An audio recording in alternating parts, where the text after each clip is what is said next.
Assalamualaikum warahmatullahi wabarakatuh. Perkenalkan, nama saya Wildan Dewana Titandiawan dari Prodi Ilmu Komunikasi dengan NIM 1211123120042. Di sini saya akan menjawab permasalahan dari tugas sesi 14 ini.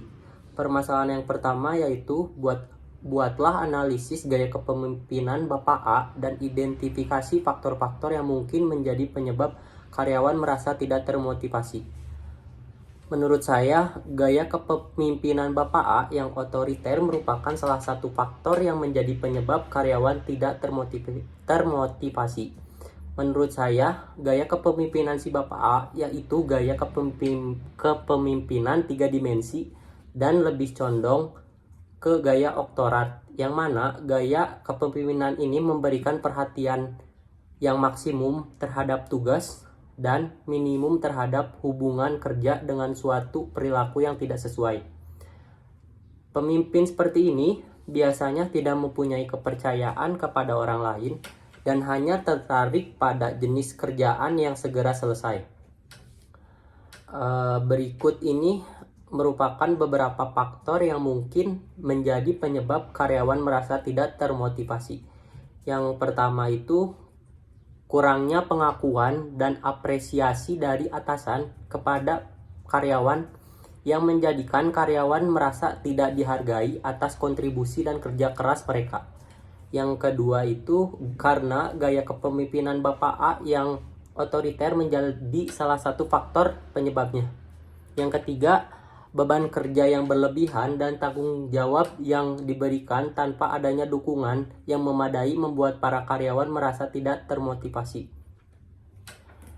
Permasalahan yang kedua ini, desain program pelatihan kepemimpinan baru yang mencakup prinsip-prinsip kepemimpinan modern dan membantu Bapak A mengubah gaya kepemimpinannya. Yang pertama itu adanya komunikasi yang efektif, yaitu program ini membantu Bapak A meningkatkan keterampilan komunikasinya, termasuk komunikasi terbuka, jelas, dan menginspirasi. Yang kedua adanya keterlibatan karyawan. Program ini harus mendorong keterlibatan karyawan dan memberikan mereka kesempatan untuk berpartisipasi dalam pengambilan keputusan atau memberikan masukan. Lalu yang terakhir, adanya pelatihan, delegasi, dan pemberdayaan. Hal ini penting bagi Bapak A dalam kepemimpinan modern ini karena akan membantu Bapak A mengembangkan keterampilannya agar untuk dapat memberdayakan anggota timnya, termasuk memberikan kepercayaan kepada bawahan dan memberikan mereka tanggung jawab yang sesuai. Lalu permasalahan yang ketiga yaitu bagaimana proses implementasi program pelatihan dengan menggandeng tim HR dan manajemen senior perusahaan XYZ. Setelah mengidentifikasi permasalahan ini, ada beberapa jawaban seperti berdiskusi dengan tim HR tentang bagaimana pelatihan, berbagi ide dan tujuan program, serta minta masukan mereka tentang bagaimana program ini bisa diintegrasikan dengan kebijakan dan prosedur perusahaan. Lalu setelah mendapatkan masukan dari tim HR dan manajemen senior, lakukan penyesuaian pada program pelatihan sesuai dengan kebutuhan dan kebijakan.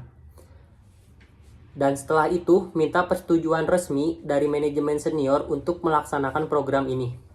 Yang terakhir, setelah mendapatkan persetujuan, lakukan pelaksanaan program pelatihan dengan melibatkan tim HR dan manajemen senior. Pastikan program ini terintegrasi dengan baik dalam kegiatan pelatihan dan pengembangan yang sudah ada. Setelah program berjalan, lakukan evaluasi untuk melihat efektivitasnya dan lakukan perbaikan jika diperlukan. Dan permasalahan yang terakhir, bagaimana melakukan evaluasi efektivitas program pelatihan setelah diimplementasi.